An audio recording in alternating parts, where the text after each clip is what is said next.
in prison, you have nowhere left to run. And then at that point, you have to look inside and say, I have some choices to make. And so that's when I really began to dig in and pray. Once I realized the way I was to go, I just became highly involved in the ministries at the prison. It started dawning on me that there's literally thousands upon thousands of fatherless homes in America right now because of prison. The families left behind have been referred to as the silent victims.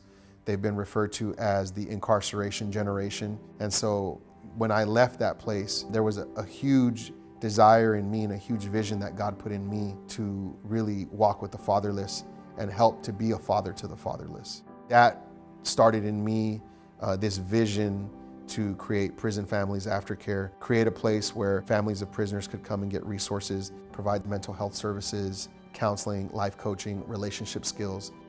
We wanted to meet practical needs for families of prisoners. Prior to leaving prison, I started communicating with Jessup again. I really didn't know if I was going to be accepted again or not. They definitely recognized that there was a change in me, that God was now the priority in my life. And so they welcomed me back. My education at Jessup has been a really useful tool for everyday ministry.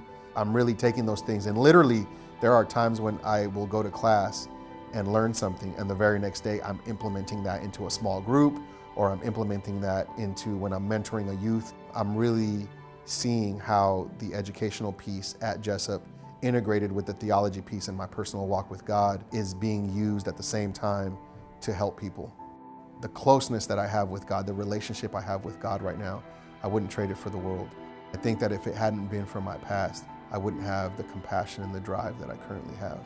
And if it means that I had to go through what I had to go through to get there, then it was worth it. Because I believe that on the other side of my obedience to this call is literally thousands of people that God is going to use us to touch and to help. And that's exactly what William Jessup and the psychology program has prepared me to do. And that's exactly what we're doing.